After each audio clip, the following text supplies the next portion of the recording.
Hello, I'm here to walk you through how to check available RAM on Samsung. So if you click on settings, after clicking on settings, after you scroll down to battery and device care, click on it.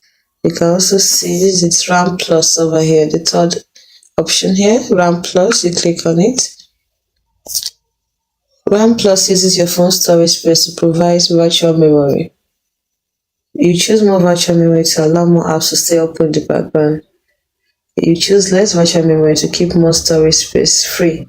So you can just choose 2 gig or 4 gig. Since I don't need to do that, I just leave it the way it is. And that is how to check. You can see to show you everything that's happening in the background.